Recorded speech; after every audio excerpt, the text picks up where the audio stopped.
Hello and welcome to the humansinvent.com Tour de France podcast. I am Richard Moore and tonight I'm with Lionel Burney. Evening, Richard. And Orla Chennaoui from Sky Sports. Good evening, Richard, and thank you for that dramatic introduction. Our first female guest. I am honoured. Am I token? No, nothing token, nothing token about you whatsoever.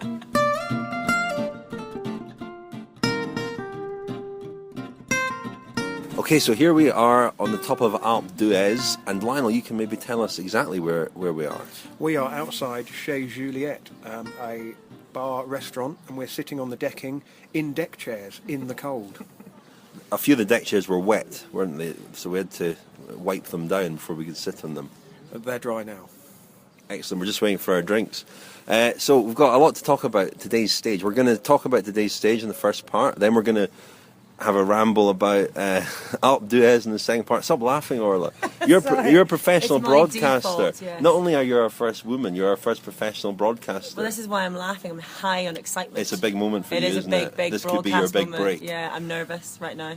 And then in the third part, we've got a couple of other things to talk about. We're going to talk about Women's Tour de France, not just because we've got a female guest. Not because of the token guest. That would smack of tokenism, but and we'll do our peddler de charme then. We were hoping to be joined by Ciro tonight, but those of you who've heard Ciro before will know that he doesn't like the mountains. He feels unsettled in the mountains, and he gets very nervous and anxious. He's a man of the sea and the beaches, so he's declined our invitation tonight. But he said he'll definitely join us tomorrow night. He sent me a text just now to say, "Don't worry, we will recover."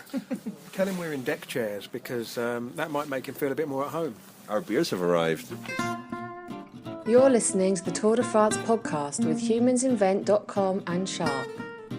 Okay, we've got our beers and our crisps. Lionel, today's stage, we've been talking about this stage for a long time. 2 ascents of Alpe d'Huez, the descent of the Col de Sirène, much anticipation ahead of this stage, and a little bit of fear as well on Chris Froome's part. I think the stage, the fear proved not to be justified because the conditions that we expected didn't materialise. There was no rain during the stage. A bit of lightning after the stage, which apparently grounded James Murdoch's helicopter. He couldn't take off. But the stage itself passed without any rain, and I think it did live up to expectations, didn't it? And more, I think. It was one of the best stages I've watched on the Tour de France for years. What didn't happen? I mean, the first ascent of Alpe d'Huez was significant because of just the size of the crowds and the enthusiasm of the crowds all the way up. I mean, it was a real party atmosphere on the mountain. The descent was sort of edge-of-the-seat stuff, nerve-wracking. The second ascent was a real pursuit match between Riblon and Van Garderen, with the GC battle just behind that. More intriguing than we probably could have hoped for. Some real surprises. Chris Froome looking like he ran out of gas a bit, got the hunger knocks, needed some food, took a gel outside or inside the last 6 kilometres, for which Sky got a penalty and Froome got a 20-second time penalty. There was just so much happening today. It was one of those stages that we will look back on in years. I think that's James Murdoch. He must be a happy boy with his man in yellow. But yeah, it was one of those stages that we will look back on in years to come and say, do you remember the double ascent of Alpe d'Huez? And I think there'll be clamours for ASO to repeat that. But I think it would be a good idea to sort of leave that as something to stand in the record books as a sort of unique stage, really. Maybe for the 200th tour. I mean, there was a lot you didn't mention there. There was Riblon riding off the road on the descent of the Sirène. He was away with Van Garderen and Moreno Moser, who's a rider that we've been talking about a lot. We were, looking forward to seeing him in this tour. Riblon won a stage exactly 3 years ago to the day at Axe-Trois Domaines, and Van Garderen came here with overall ambitions, which collapsed really in the Pyrenees. He suffered. I think the heat was a problem for him there, and it was a terrific pursuit between those two. And then there was so much happening behind as well. We saw Contador attack on the Col de Sirène, as he said he would. He went away with Kreuziger, didn't get much of a gap. Movistar actually did a lot to close that move down, although Froome had more teammates today than other days. The team looked stronger today. And then there was an odd incident when Contador and Kreuziger were caught. Contador had a bike change. This came just moments after the UCI announced a surprise bike check at the finish. As Jonathan Votter said after the stage, why did they announce a surprise bike check? That was odd. And there was obviously a lot of speculation as to why Contador had a bike change shortly after the announcement of the bike check. Is the suspicion that it was an underweight bike rather than a power assisted? Power assisted? Were you thinking that he had a motor in his bike? I don't think so. No, Like but I mean, it could well. Allegedly. It wasn't. Allegedly. It wasn't a very powerful motor, unfortunately. If he had it in, I think. Should have changed the motor, maybe not the bike. Exactly. But Probably an if underweight bike. If he did change onto a heavier bike, I think we saw the effects of that second time up Duez when he really did start to struggle. And I've never seen Contador look like that. Glasses off, looking human, looking normal, and draw whatever inferences you want from that. But he didn't look like the Contador of a few years ago. I think that was one of the things today, the seesawing of the racing. Riders looking good one moment, bad the next, recovering a bit, measuring their efforts. The pursuit match between Van Garderen and Riblon, it was joy and heartache for those two riders. But you saw Riblon almost sort of puff up when he could see Van Garderen ahead, and I think that's echoes something you were saying yesterday on the podcast about the sort of psychological effect of racing on riders. When you get that boost of seeing your opponent up the road ahead of you, you could see Riblon, even through the TV screen, you could see him, gain extra strength from that and put in the extra effort, while meanwhile Van Garderen was starting to look over his shoulder, had everything to lose. And I mean, that's what we want from bike racing, isn't it? That's what got us interested. One of the things that I actually thought about watching that was that Lance Armstrong and the EPO years denied us that spectacle that we had today. And I don't want to sort of say, doping is a thing of the past, but I think that spectacle that we had today was one that we didn't have throughout for much of the 90s and into the 2000s. We've said this before. I remember when Floyd Landis collapsed in 2006, people said, it's a sign that things are cleaner. So I'm wary of jumping to that conclusion, but I did feel that today was a stage that we never used to see in that particular era. Orla, you're a Francophile. You must have enjoyed that stage win. Certainly my husband was jumping up and down, I think, back home in the living room. Finally, a French stage winner this year. So it only took 18 stages. That'll keep the headline riders happy, I think, though. They've been a bit distracted with lots of other chat, I think. For tomorrow, at least, the pressure might be off Chris Froome a little bit, and they'll be talking about Riblon instead. And I think that's a good thing for the race, really. I think in the centenary edition, the home crowd really needs something to cheer because they haven't had very much so far. Should we not be asking for Riblon to release his power data from today and release it to an English newspaper? Yes, I'll put in a request. Maybe Sky Sports should pursue that. Maybe one day we could not talk about power data. How's about that? How's about actually just analysing the performance on the road? No? Am I being a bit naive? No, not at all. The Tour de France with humansinvent.com. Innovation, craftsmanship and design. Tell us about your day, though, Orla. You were obviously covering for TV here. First time to Alpe d'Huez? It isn't my first time to Alpe d'Huez, certainly for a bike race. You've been skiing here? I've been skiing here before, yeah. It's not quite the same. Going downhill on two planks. Good for skiing? Fantastic for skiing. I'd rather go downhill than uphill. But I was tempted, actually, going up it yesterday, but then I don't have an entire 21 hairpin road of supporters egging me on, so it might be a little different if you're doing it by yourself, but I thought it was absolutely fantastic. It's so different from any mountain top finish that I've done because you've got the resort up here and because you've got people camping out overnight. I mean, last night in James Murdoch is just flying. He's taking his time, us. isn't he? James, will you leave us alone? We're trying to do our podcast. But yeah, I just thought the atmosphere was fantastic, and that really is what the tour is all about, because it is really quite disheartening, I suppose, when you're covering a bike race and wanting to be talking about the racing and wanting to be talking about the riders, and you've got to be talking about all the other issues and suspicions and all the rest of it. I think today was just pure celebration of the sport, and we stayed up here last night. There's a fantastic party in town, these two Luxembourg DJs entertaining everyone in the street. Gotta love a bit of Luxembourg tunage. And everyone dancing in the street until the police literally shut it all down. And I just thought, right, we've got a party on our hands here. And today really, really Orla, lived were up you to the it. last person there? I couldn't possibly comment. Yeah. But no, of course got not. form. Yes, I remember in 2007, was it Frank Schleck won up here? It was in 2007, and I remember the Luxembourg party that night was extraordinary. They were going crazy. I think the entire country was here. I wouldn't be surprised if half the country were here Yeah. last night and today. Easily. It was incredible. And Andy Schleck put on a bit of a show for them today until he fell back on the final climb. But I thought, when he attacked the first time up Days, I thought this is the old Andy Schleck is sort of coming back. Didn't last, unfortunately. Ireland as well. Irish corner. Irish this corner. It is a new innovation. Yeah, I quite liked it. I did my best to get every paddy I could on the channel today, just in honour of that. But yeah, it's great. The Irish fans are really, really taking to it. We haven't really had much to cheer about in Ireland, since Sean Kelly and Stephen Roach. So it's great now that we do have riders at the very top, and that it's really becoming a massive sport. I mean, you go back home and the difference from whenever I was younger, you see everyone out riding on the roads and they're really, really taking to it. And I just think that's, it's a knock-on effect of the British success as well. You've got that home island thing.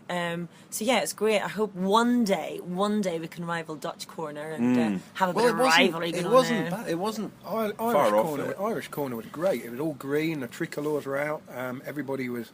They looked like they were getting stuck into the beer. I'm not sure. Really? I'm not sure that there was. Never. I'm not sure there was much Guinness being drunk because it's not a great. Doesn't travel. It doesn't travel well, No. does it? It's not good out of cans Don't- either. So I don't want to disparage my fellow countrymen, but we're not really that fussy, to be honest. Speak for yourself, Orla. the Dutch certainly. The Dutch. weren't. Let's talk about the Dutch. Let's- My let's- God, I mean, wow. There must have been a football stadium's worth of people on that corner when we tried I've to never drive seen through. so many people. There was a lot of talk on Sunday about how big a crowd was on Mont Ventoux, but today was on a it's a shorter climb, but it was on a different scale today. It was literally lined the entire way up on both sides with, as we drove up, just thousands of people streaming up the road, walking up the road for miles, It was quite incredible, and Mark Cavendish tweeted that the Dutch fans were even kind to him. So Yeah, well, he they must have been a bit in worried good about mood. that, was he? I think I would have been if I was him. Well, my photographer friend was on Dutch corner, and he said that the riders in the gruppetto or the bus were taking beers from the Dutch fans as they came. They were up in the a second bus? time. Well, the colloquial name for the last group on the road, The autobus. the autobus, and yeah, the Dutch fans were handing out beers to the riders, and one Really? or two of them were taking it. I'm looking forward to Really? seeing his pictures and trying to identify who it was. Surely under strict tour rules, that's about as illegal as Chris Froome's unfortunate suspect. jail it's taking. further than 6K from the finish. You can have what you want. That's a good point. Chris Froome could have done with a beer, He perhaps. could have done, An he could have instant done. sugar hit. I mean, you mentioned We haven't Murdoch, but talked about Froome's. Have we talked about Froome's Not really. hunger knock? Not really. Well, I spoke to Nicola Portal afterwards, the Team Sky DS, who unfortunately had James Murdoch in his car today. Oh, brilliant. Yeah.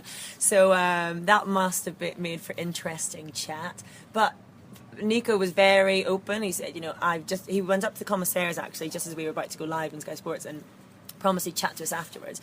So he said he just went up to them to tell them exactly what happened. He said, no excuses. He said, I take full responsibility. It was my decision. Apparently, Chris Froome called for food and it was his decision. And they had a mechanical. And so they couldn't get up to him before the 6K. And it was his call, really, as to whether to risk it or not. Decided, actually, Chris Froome, he's a race leader. He's their team leader. He wants food. I presume the priority then is to deliver that and then pay the consequences afterwards. He was actually a bit concerned at that stage that he would be kicked off the race Nico, as well. Portal. Yeah, as well as the time penalty. He was hoping obviously not to be, but when I spoke to him, he didn't know yet. He was hoping to hear from the commissaires later. But he just wanted to explain to them and ask for a bit of lenience, I think, because it was the yellow jersey team, whether that makes a difference. It's or an not. odd rule. It is an odd rule. I mean, the idea, I think, it stems back to not being able to take a pull from a bottle or a pull when you're handing over in the last 6K. Yeah. So I mean, Makes there's a perfectly valid reason for it. I thought Sky perhaps were trying to be a little too cute by getting Port to collect the gel or the bar or whatever it was and then hand it over to Froome. I think they might have been able to plead mitigating circumstances if they hadn't tried to be a little bit clever about it. And if Froome himself had got it and then Portal could have said, look, we had a problem. I mean, the crowds were so big, it must have been hard getting cars up to riders anyway. Yeah, on the Froome was penalised 20 seconds. He may have lost more had he not had that gel, because Yeah. we've all been there. We've all had that hunger knock when you on a bike, more than running or anything else. I've found that on a bike, when you get that kind of sugar flat, you're empty. And on a climb like this, you can just we've seen riders before, just stop pedaling. You know, it's very hard to keep going when your energy is just so depleted. And that it was a very. I think that Froome had the same thing in 2008 when he rode the Alpe d'Huez stage. I believe he suffered a hunger knock then, and said afterwards, "I'll not make that mistake again." Is it okay to admit that I've got hunger knock now as well? But Lionel, you've been tucking into those crisps to such an extent that I'm actually going to take them away because I've not had any because I'm worried about making crunching noises on this podcast. I've got some respect for our listeners.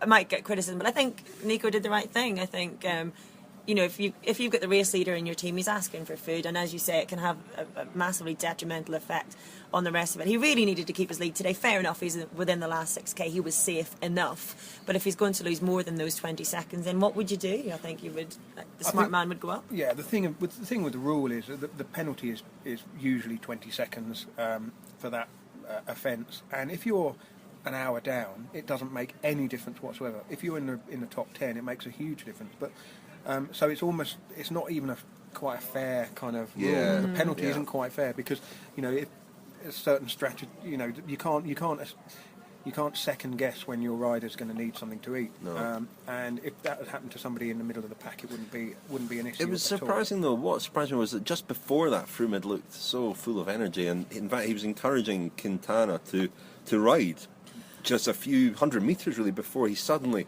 But I think we've all probably experienced that as well. It does hit you quite suddenly. The man with the hammer.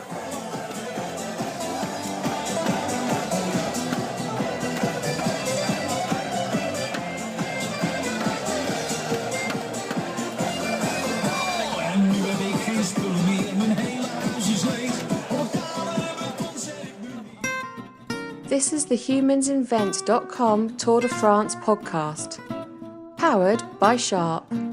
So that was a little bit of Alpe d'Huez atmosphere there, playing us in to the second part of our humansinvent.com Tour de France podcast. Orla just took a crisp just before I started recording this section. She's now sort of, you're hoping it'll dissolve, aren't you? You're trying to use saliva to...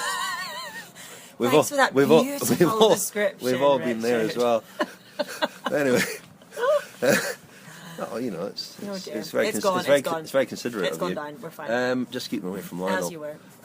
So Alpe d'Huez, this is your first time, Orla, but this is one of the iconic climbs of the tour, and there are some great stories here. I can't remember how many times I've been up here now, but I think you spoke to Graham Jones, didn't you, earlier today about his experiences riding I here. did, yeah. He rode in 81 and 83, I think it was, and he talked through his experiences of riding on the mountain. He was a teammate of Jean-René Bernadotte, the Europe car team manager, so we talked a little bit about that. And Graham is, of course, a member of BBC 5 Live's commentary team, so he shared some of his thoughts on his role working on the race too.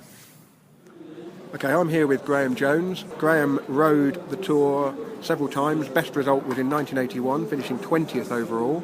And that was, I gather, your first experience of Alpe d'Huez in the Tour de France? It was. I'd never even seen it, even in training in those days. We did very little recce's in the mountains, or even what you might call a stage training camp in the mountains. So it was my first look at it. And unfortunately, I had a bit of an unfortunate time by having to drop back for Phil Anderson. We'd had a long day that day. We did the Madeleine and Glandon before we got to Alpe d'Huez. I think it was something like 6 hours plus before we even got here. And Phil Anderson was in the white jersey. I had to, and I was sent back, went in the leading group to go back and wait for him, only to be told nearer the summit eventually, oh, leave him, he's dead. And went on, did my chase, and almost got back onto the leading group on the Glandon. So I never quite got on and ended up not being in the leading group at the bottom of the Alpe d'Huez. But it was still a reasonable stage placing for me. Who was the team manager? That was the Peugeot team at the time, wasn't it? Yeah, it was Maurice Demure, obviously one of the old school team managers that managed Ocaña, Jan Janssen, people like that in the Tour to Tour win. So he's up there with the sort of Jean de Gribaldis and the Lomdriessens as one of the legendary directors sportifs. So it strikes me as odd they have this such fearsome reputation, but they didn't think of exposing their riders to something like Alpe d'Huez in training before race day. No, it's such an odd thing now because it seems such an obvious thing to do now. Very normal, almost essential really. You'd be silly not to do it. But no, it just wasn't done. I think, the climate was different then. We raced a lot more, so finding the funding and maybe the time to go and do these sort of things was probably more difficult. The philosophy then was you raced to get fit in the smaller races. Training camps were something for the start of the season then, rather than something that maybe a Sky team would go off and do a mountain camp in April or May. That just didn't happen in those days, is that right? Yeah, exactly. Even myself, who probably didn't race as much as some people, like even a Sean Kelly, but I still did 120, 130 days of racing some years, and now it's, riders do probably maybe just over half that, so you have got that time to go and train and target specific events, so it's a little bit different. So you came back here to Alpe d'Huez in 1983 with the Walber team, and your team leader was Jean-René Bernadotte, who is the boss of Europcar now. Tell me a little bit about him, because he had ambitions to try and win that Tour, didn't he? He did. He was going really well. We'd prepared for it well. We'd all ridden the Giro before, so I did the Giro Tour double that year and came into the Tour going really well, but probably not real sharpness, so I was always going to be there. So I was actually told to just not worry about trying to finish 15th or whatever it was, but just we were there to support Bernadotte. So in the Pyrenees, it was one of those cases of get through the Pyrenees and look at the opportunities where we could help Jean-René. And we had a specific target that day of attacking Fignon. Pascal Simon was in yellow but had been suffering, and it was only a matter of time before he had to abandon with his broken collarbone. And we had a plan. We attacked very early on. It's a fairly common sort of thing now, is to send teammates up the road. Your team leader attacks from behind, and you ride like mad over the next couple of climbs and in the valleys to try and establish that gap. And it worked perfectly. I do seem to remember that Jean-René was actually Maillot Jaune on the road on the Alpe d'Huez, but for some reason in his head he started thinking, I'm going to win the stage, and he started thinking about the stage too much and not about going for it, and in the end he messed up both really, because even now it still riles him so much that he messed up that sprint, because there's no way he should have lost that sprint to Peter winning. Jean-René was always a big gear man, and he sprinted in a little ring from the last corner, and I've never seen anybody more sick at losing a race than Jean-René that day. Are you still in good contact with Jean-René, and what do you think of the way he manages the Europcar team? He's just secured more sponsorship for that team, which isn't an easy thing to do in this economic climate with the kind of goals and results that they get. But in terms of his management style, how would you assess him?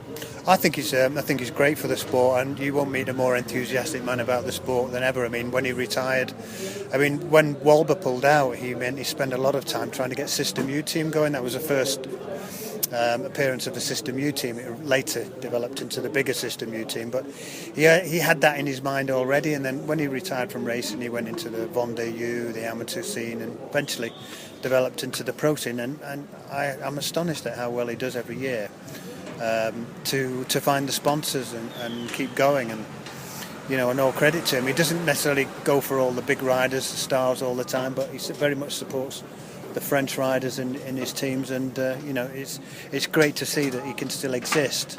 When you've got the massive budgets of a Katusha or a Team Sky. I think I'm right in saying Charlie Wegelius rode for Vendée U as an amateur for maybe a year or perhaps two. Yeah, he did. I don't think he had the best of times at Vendée U for some reason, and I know he doesn't speak too highly of Jean-René, but everybody has different opinions of people, different experiences. But for me, he's a great character for the sport. Finally, then, on today's stage, we've got the two ascents of Alpe d'Huez. Perhaps the race is a couple of hours away from us at the moment. The sky is overcast, but it's not raining yet. The forecast is for a bit of rain this afternoon. What do you think about the plan to go down the descent of the Col de Sérène and have two climbs of Alpe d'Huez? Because on paper it seems a real special thing for the 100th Tour, but perhaps not everybody's in favour today. No, I think it's split 50-50. I know there's been a lot of banter with riders. Some are saying, look, just get on with it. We're pros. That's what we have to do. We looked at it in the Dauphiné, and it seemed to go okay. I don't think anybody took any real risks there, but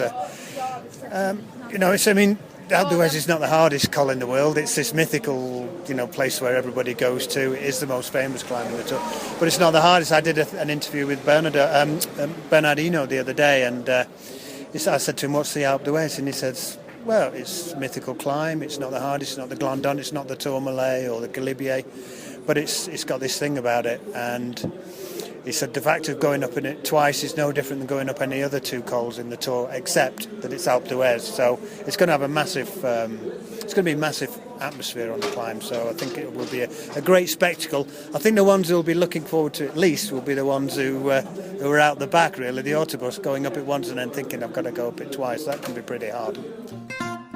This is a humansinvent.com Tour de France podcast with Richard Moore and Lionel Burney.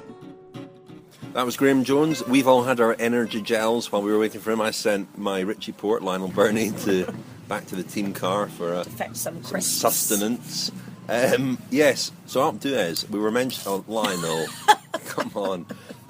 Crunch. We were talking about Alpe d'Huez. It is different mountain. It's different to any other mountain. The fact that the Dutch have a corner, the Irish now have a corner. I can see that becoming a trend, actually. There'll be a Slovakian corner next time. There almost was. Peter Sagan corner is definitely, Roman Kreuziger corner. Because the fans who come from... It's a bit like when the England football team plays and you look in the crowd and all the flags are from sort of Torquay and, Bishop's... Other places in England. Bishop's Auckland. Yeah, but not places where necessarily Manchester United, Everton, Liverpool. Got you.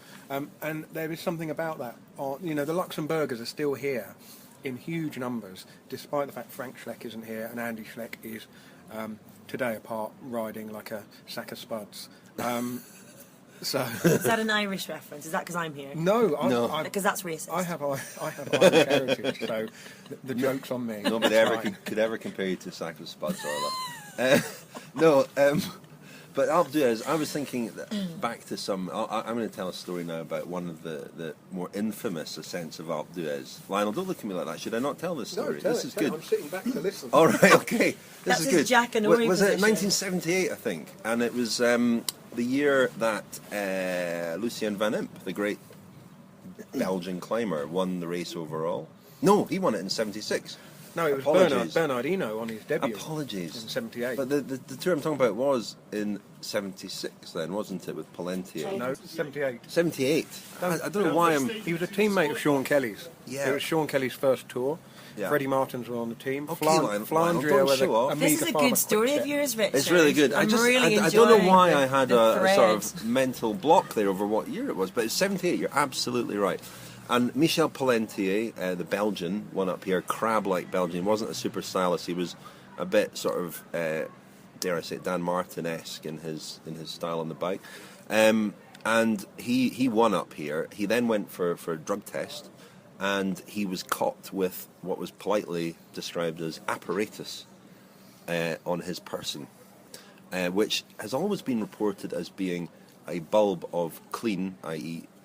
Somebody else's urine, in his armpit with tubes leading down to the appropriate place to deposit said sample in the flask. Now, I recently interviewed Freddie Martins, who was his teammate and in fact his roommate that evening, and he described the commotion and the press trying to get into the room all night and how crazy it was. Pelletier was thrown off the race, having won the stage, taken the stage and taken the yellow jersey. And I asked Freddie Martins about this, and he corrected me on one thing that has always been reported, the idea that the bulb of urine was in his armpit. He said, no, it wasn't in his armpit. It was in his bottom. So there's a little revelation for tonight. The people in Orla. charge. Sorry, I'm just smelling salts for Orla, please. We need... The thing about that was that a Spanish rider, whose name escapes me, had tried the same thing earlier on, in either that day or earlier on in the tour, and they were wise to it. They were looking out for this as suspecting that riders were trying to cheat the dope control with a fresh sample of urine, and that's an eagle-eyed doctor or member of the jury basically rumbled Pelletier, and yeah, you're right. He was sent home. Freddie Martins, I think, still had the green jersey, so there was a bit of debate about whether the Flandria team would carry on to Paris, but the sponsors were here, and they said, no, you go on to Paris and try and win another stage. I always did find the armpit Story a little bit implausible, to be honest. So the bottom makes sense. That's my sole contribution to that. Yeah, there's something about that I find quite implausible as well, but maybe not. We'll Right. not go into that. We'll not go there. But he did say it was interesting because Pelletier was sent home in disgrace, I suppose.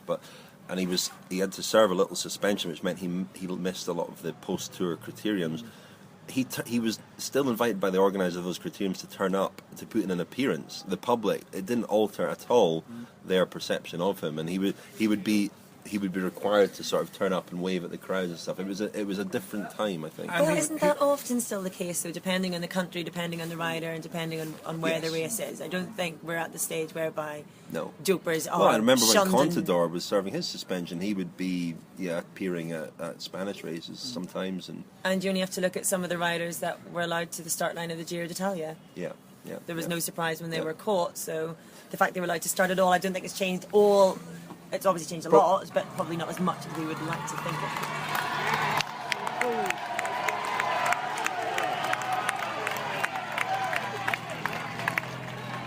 Probably the other most famous Alpe d'Huez finish, famous this time rather than infamous, was 86 when Le Monde and Hinault arrived together at the summit hand in hand, having fought this bitter war, the two teammates, over the previous 2 weeks.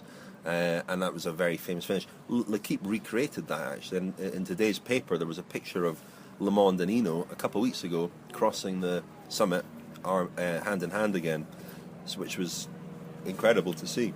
What I loved about that stage was that they obviously tried to come across the line together, presumably intending a dead heat, and the French organisers weren't going to have any of that. Well, so I don't think Hinault intended dead heat. No. I think Hinault made sure that he was just slightly ahead of Le Monde, I think. And of course, in 2001, there was The Look, wasn't there, when Lance Armstrong...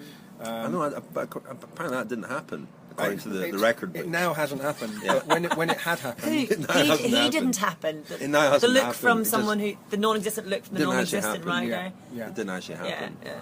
But basically, he It would have been a great story if it did, though, wouldn't it? It would, yeah. Let's imagine it. If it had happened, this is what happened.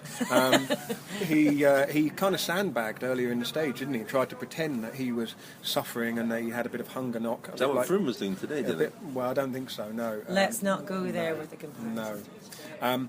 And T-Mobile, which was Ulrich's team, they completely bought it, didn't they? And they got a bit aggressive on the lower slopes and thought they had Armstrong on the rack for the first time in well, it would have been 3 years. And then Ulrich kind of ran out of gas a little bit, and Armstrong just powered away. And there was this sort of almost choreographed moment where Armstrong, out of the saddle, turned and looked back at Ulrich.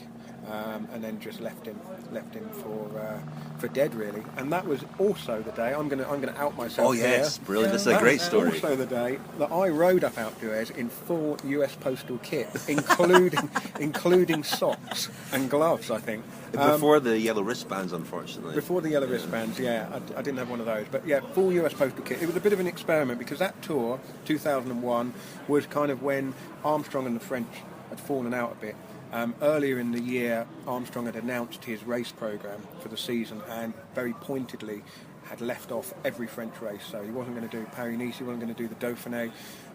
The only French race he was going to do was the Tour de France. And he just moved from Nice to Girona, hadn't he? Around about that time. Yeah, I think he had. He'd certainly moved. I don't know how soon before this, but he was definitely trying to provoke the French a little bit. And he was actually booed at the team presentation in Dunkirk at the start of the race. And it was Were you booed in your full kit? Well, that was why I did it. I did it as a kind of, let's see what the reaction is on the mountain. And I think it was probably about 50-50. There were quite a few people who were mocking, but there were an Were they awful your lot. friends, though? Well, yeah, Mainly. yeah, running alongside all the way up, because I basically rode up at no more than running pace anyway. So Don't exaggerate, Lionel. Crawling, all fours. yeah, and there was a bit of hostility. They definitely weren't popular at that time. But there were an awful lot of Americans on the mountain as well who were, cheering me on. Go Lance! Do you know what, though, speaking of hostility, and really not to try to compare those situations at all, but I had a friend who was 2.5 kilometres from the summit today, and he said that when Chris Froome and Team Sky rode past, that they were booed by a large number of the crowd, and I find that quite sad in a way, really. I mean, I don't know what your take on all of this is. I kind of think an awful lot of... You don't been listening to our podcast? Or? Well, I have, but I thought I'd bring it up afresh for... No, I mean, we've talked about this a lot, obviously, and today, of course, L'Equipe published, they had been given Chris Froome's power data dating back to the 2011 Vuelta, and had Fred Grapp, the Francis de Jeux physiologist, study this. Unfortunately, somebody then dug out an article from 2001 where Fred Grapp had declared Lance Armstrong's performances to be believable, which is unfortunate, but I think probably the science has moved on a bit since then, and he's used his current sort of analyses to look at this data, and I guess what he's looking at is not comparisons with Lance Armstrong, but fluctuations in Chris Froome's as it relates to Chris Froome. I think that's the key thing here. I think it's relevant to the individual. I don't think we know enough to be able to compare it to other people, and that's, I think, what he studied. That's kind of my point, though, because I think that it's all very well to have reasoned scientific analysis if you take the time to read it, but I think when I say sad, I find it a bit disturbing that so many people can take a headline. We're all on Twitter, we know how it works, and just run with it as fact. And I think, I do a daily blog for Sky Sports on the tour at the moment, and it was the subject of my blog the day after the second rest day. I think I lament somewhat that core principle of journalism whereby you need more than mere suspicion to go to print or to go to air. And to go to Twitter. And to go to Twitter, because I pointed out I had someone tweeting me something libelous, and so I tweeted back and said, you are aware of the laws of libel and that they apply to Twitter. And he said, no, I've never heard of that. And I just put my head in my hands, and I thought, that is what is getting out there as fact, because it grows, and the more of a body of suspicion you have, the more that just becomes inevitably irrevocable. And I find that element of it quite disturbing, because then people do actually pick up on it, and I think that booing hasn't come from people analysing the power data at all. No, it's come from people reading simplistic binary headlines and following Twitter. I'm not trying to say in any way that I know what goes on in any team, but I find that sort of presumption of suspicion just a little bit upsetting. On the subject of booing, sport is very partisan. You have favourites and you have people that you don't particularly like. The crowd in a football stadium can be pretty objectionable at times. I don't find necessarily the booing necessarily correlates to this argument about the power data. Chris Froome probably didn't endear himself massively to fans with all of his suggestions about taking out the descent today, if the rain. They're the sort of things that people instinctively kind of think, oh, come on, man up, it's a bike race. We want to see the kind of carnage without it going too far and becoming too much of a risk to riders.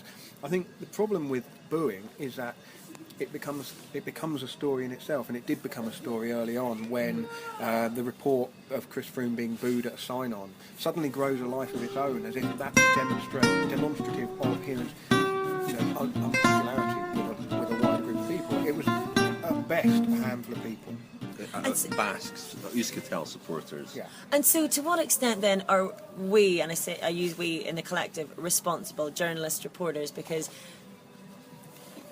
we do then report this story if it is just a small group of people, and I'm guilty right now because I've just said it. I didn't know it had happened. It was my friend on a certain point in the route. That might have been the only point in the route today. But to what extent then should we be, I suppose, putting that into context and not always reporting it? Or if we do that, are we seen to be defending the riders who are being booed? It's a bit like supporting. It's a bit like reporting the suspicion. And as we said in our very first discussion on this topic, the evidence that somebody is doping is whether they're doping. That's what are they doping? That is the fundamental question. The suspicion could grow out of absolutely nothing at all. And we've mentioned a couple of times people who've kind of kept an open mind on it, that we might be witnessing, and let's face it, probably are, I think, witnessing an exceptional, clean athletic performance. And that's what the L'Équipe story supported today. You could pick holes in that as well. You always can pick holes in it. But I think it supported. I think it was probably a good move by Team Sky to release that data to L'Équipe in the absence of anything else. There has been this clamour for the release of public data, of power data. That's been done. I'm sure they will look for other ways to prove themselves. We had an interview with the Team Sky doctor last night. You know, it's a difficult situation. It is the legacy of the past, and it's sometimes funny to hear people who were deeply involved in that past sort of say to the current riders and so on, guys, you've just got to deal with this. It's a legacy of the past. When those were the those were the people who were sticks in the throats, massive players, actors in that past. It was interesting. I mean, at the stage finish, Christophe Riblon, the stage winner, was asked a little bit about this, and he said, that the suspicion that the fact that the yellow jersey was on trial, he found very regrettable. And he talked a little bit about that. We have to eradicate the cheats, but we also have to eradicate the suspicion. He said, easier said than done.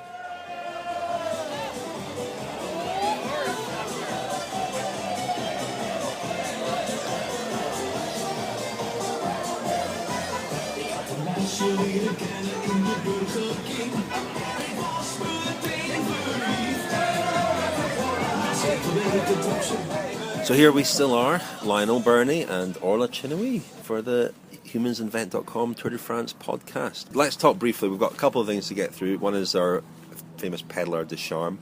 But let's talk a bit about the women's Tour de France, because this has become a campaign. I remember the Tour de France Femina in the 80s when Jenny Longo and Maria Cannons, the Italian, were dominant. Jenny Longo would probably still be up there in some way, shape or form.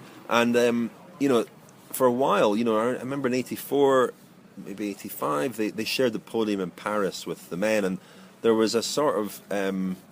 it was, because it was held at the same time and they had the same yellow jersey and so on, there was it had some kind of momentum back then. That was obviously then lost. Now there's a clamour again for a new women's Tour de France. It was one of Félix Levitin's innovations, was to have the women's Tour de France, and then when he was kind of ousted from the Société du Tour de France, they stopped the women's Tour de France in its tracks. They just cancelled it. They had been organising it, and they just decided they weren't going to have it. Logistically, it was very awkward. I mean, they tried to run sort of half-length stages on much of the same course, and the size of the Tour de France now is so much bigger than it was then.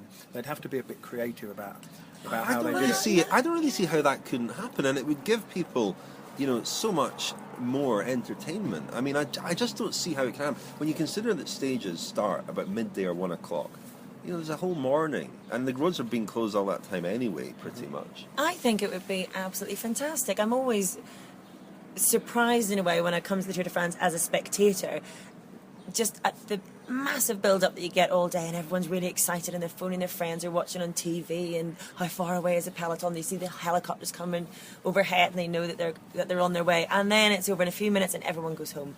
And it's fantastic for what it is. But if you had another race coming through a few hours before, it would be fantastic. And as they used to do, modify the start and finish. What Emma Pooley, for example, is saying is, why do we have to? Okay, the UCI rules say that they can't race a certain length of stages, but they're saying, well, know what? They used to say that women couldn't run marathons, and that's antiquated. Yeah. Why not give? If they say they can ride it, surely it's up to the athletes themselves to know what their limits are and know what they can push themselves to do. And I think it would be amazing. And I was the Olympics correspondent for Sky for the London Games, and I remember very, very clearly the massive crowds for the women's race compared to the men's. It was at least as big, and bearing in mind that it was absolutely chucking it down for the women's race. And anybody who watched those two and had never watched cycling before, I tell you they'd be won over by the women's race and not the men's race. The men's race was so controlled. We kind of knew what was going to happen bar the outcome. But with the women's race, it was attack after attack after attack. If you could see a recreation of Lizzie Armitstead against Marianne Vos as we saw on the Olympic stage, I think it would be absolutely electric. I think it would be brilliant. Yeah, I mean, it would be. I can't disagree with any of that. And you're right, the women's road race at the Olympics was a far better, far more entertaining race to watch, and a number of the women's World Championship races in recent years have been extremely good as well. And yeah, thinking about it, why couldn't they have, say, the women's Tour de France could have started on, say, the second weekend, and it could kind of be the middle part of the tour, so they would have kind of those flat transitional stages as their kind of the first part of the race, and then into the mountains. Whether there would be necessarily the call for 3 weeks straight off the bat, because I don't think if you were inventing the Tour de France now, it wouldn't be 3 weeks long. It's only like this because historically it's always lasted this length of time. So, but a 2 week women's Tour de France, yeah, it could work. And if they did it creatively and got it on TV. And you're absolutely right. I mean, what is in the way? The only thing in the way is the publicity caravan or the junk train, and really that could almost. Well, you can have it running between. You can have a publicity caravan before the women's race, or half of it before the women's race, half of it after the women's race. I don't really see why that couldn't happen. As you say, the distances I don't think are a big deal. In fact, in ultra distance events, women tend to perform often as well as men, and we're seeing, with Marion Vos, Lizzie Armitstead, Laura Trott, there are some real stars coming through or performing at the moment. The tour would give them a platform, and it would. I think there is momentum building, and we're going to have a women's Tour of Britain next year. I think that's going to be a big new event for Great Britain and for women's cycling next year, organised by the Tour of Britain. And you say platform. That's exactly what women's cycling needs, because you've got race after race. It's not as bad as that, but you get races cancelled at the last minute in women's cycling, and how on earth can you then sustain female teams, the sponsorship, the races themselves? It's all chicken and egg, really, because I get asked an awful lot why there is no female team Sky. I'm just a Sky Sports reporter, how on earth would I know? But I see the argument for investing in women's sport to begin with, because until there is a set, strong, structured UCI calendar, then why on earth would you pump money into a team that isn't necessarily going to get the races that they're supposed to be promised, and that wouldn't get that exposure? It needs television coverage, and again, the television coverage comes with popularity, it comes with appetite. You're not going to get the appetite if people don't know what it looks like and they don't know how exciting it can be. And so I think if there is a female Tour de France, it has to absolutely be run in conjunction with the male version. You can't have something separate, because, let's be honest, the TV cameras won't turn up. If they're there already and they get to see the action, as at the Olympics, they're going to be covering it anyway. Then people see how fantastically exciting it is, and that's when you get the appetite. That's when you get more money, you get more sponsors, you get more TV coverage, and it all starts to be a self-fulfilling prophecy. I mean, interestingly, at the Nocturne a few weeks ago in London, which we were at, Orla and you, Lionel, the women's race was held first, and then the men's race. I felt that the crowd was smaller for the men's race. A lot of people were there. The biggest star there was Laura Trott. People were there to see her, and then they kind of some drifted away. Might not really take kindly to that. But. Yeah, but I think rightly or wrongly, Laura Trott is a bigger name in Great Britain because of the Olympics, and she has this real star quality about her. Yeah. She's such an exciting rider. She almost won that race, in fact. they tried very hard for her to win that race. That's a whole other story. That's a whole other story. But no, she has got so much star quality. She's 21, 22. She is the Mark Cavendish of women's racing, isn't she? And you can't underestimate that. I think in Britain especially, we are blessed with female riders who not just have the talent, they have the character, the personality, that star quality that can really, really, I'm going to go all sort of Olympic-y on you, but that's the legacy. That's what you want. That's what you want to inspire girls to get on their bikes. Is if they see the likes of Laura Trott and Lizzie and Danny King racing, and then hear their interviews afterwards and learn a little bit about them, then that's how you get people on their bikes. Thanks for that, Sebastian Coe. I think the thing is, if you create the event, then the riders will come along. Afterwards, exactly. And the other thing is, I've always said, I've put this point to Pat McQuaid many times, and I don't know what the objection is, but to try and incentivise the men's pro teams to run women's pro teams as well. I know. Jonathan Vaughters took on it's Emma Pooley's team, wasn't it, for a year or maybe 2 years or whatever. But if you were to say, right, you get a guaranteed Tour de France licence for the next 4 years, if you also put a team in the women's Tour de France, you'd have a dozen teams on the start line straight away. I mean, I know the economy's difficult in Europe, funding is an issue, but if you incentivise people with the big carrot of the Tour de France, Yeah. and I mean, just to play a sort of devil's advocate, I can see why pro teams don't run women's teams, because they are in it for publicity, and there isn't the publicity. It is, as you say, a chicken and egg situation. The real responsibility does lie with the UCI, I think, and they are the people who govern the sport. Brian Cookson has made promoting women's cycling a central plank of his campaign to become UCI president. And I read his latest blog today, actually, and he made a good point about the suspicion around Froome, which takes us back to that. But where are the UCI? Where is Pat McQuaid? Why is he not at the biggest bike race in the world? There is, across all these issues that we talk about every day, a lack of leadership. he'll turn up tomorrow now.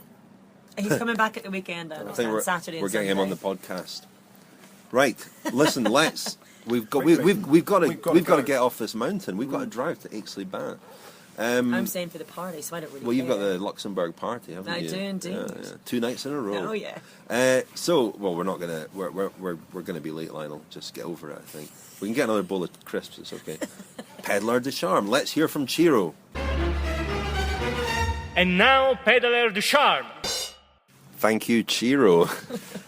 Our Peddler de Charme. Who's your Peddler de Charme today? Lionel? Moreno Moser, absolutely stunning to see him pedal. Great peddling. Great, absolutely Charming great. pedalling. Charming pedalling, yeah. Knees like Frank Schleck style, almost knees brushing the top tube. Like a marching band, or perfect. Come on, absolutely search perfect. for something better than that, Lionel. Something really charming. I'm That's quite mesmerised. stompy. Like- at marching Yeah, band. it's That's not stompy, very I know. smooth. Yeah. A march No, is you're quite right. You're right. No, one, okay, two. like he's treading grapes. Oh, I don't know if I like that either. it's a bit That's squelchy. not working for me. That's not working for me. I'll nominate Christophe Riblon for his pedaling off the road and through the ditch and keeping upright. He came right off the road and then just somehow remained upright. I don't know how he did that. That took real skill. Our stage winner. Remarkable bit of bike handling there, really. Orla. Well, I've explained to you both before that one of the idiosyncrasies of covering a bike race for a TV channel is you don't actually get to watch an awful lot, because my job basically involves standing at the finish line, explaining the atmosphere, putting it all into context, grabbing guests, Sean Kelly, the likes. So I didn't get to watch an awful lot, but for that reason, I would have to say my Peddler de Charme in general is probably Richie Porte. I think he's done a sterling job. More for his efforts, I suppose, rather than his style. We've broadened this out to include not just style on a bike, but also off the bike and charm and politeness and so on. So anybody impress you in the mixed zone? Or just more generally? Yeah, a few actually. I tell you what, there are some riders. This is a hotbed of emotion, intensity, everything, and getting a rider to talk to you can be quite difficult. And I'll move away from. I don't want to be accused of any Team Sky bias, but I'll tell you that Pete Kenyon and Geraint Thomas are two of the absolute gentlemen of the peloton. They are fantastic. They will always talk to you, no matter what they've been through. They've both shown how hard as nails they are in this year's tour. But I've got to give a special mention, I think, to Omega Pharma Quickstep, Jérôme Pinot. Always got a smile, will always chat. Even if he's had the most ridiculous stage, he's always saying, yeah, well, it's my job, I'm having fun, this is great, I'm at the Tour de France. So any one of those three, take your pick. Great, thank you very much. Well, thank you, Orla, for joining us. I hope you haven't been too daunted by the occasion. I won't lie, I'm breaking out in a cold sweat. I think you're just cold, aren't you? I'm just It cold is a and bit sweaty. cold. Nothing to do with the podcast. But it's been an honour, gentlemen. Thank you very much indeed. Well, thanks for calling us gentlemen. and I It'll be the hope, first and last time. and I hope you will join us again at some point. Lionel, thank you. Thank you, Richard. Let's go to our hotel. Run, boys, run.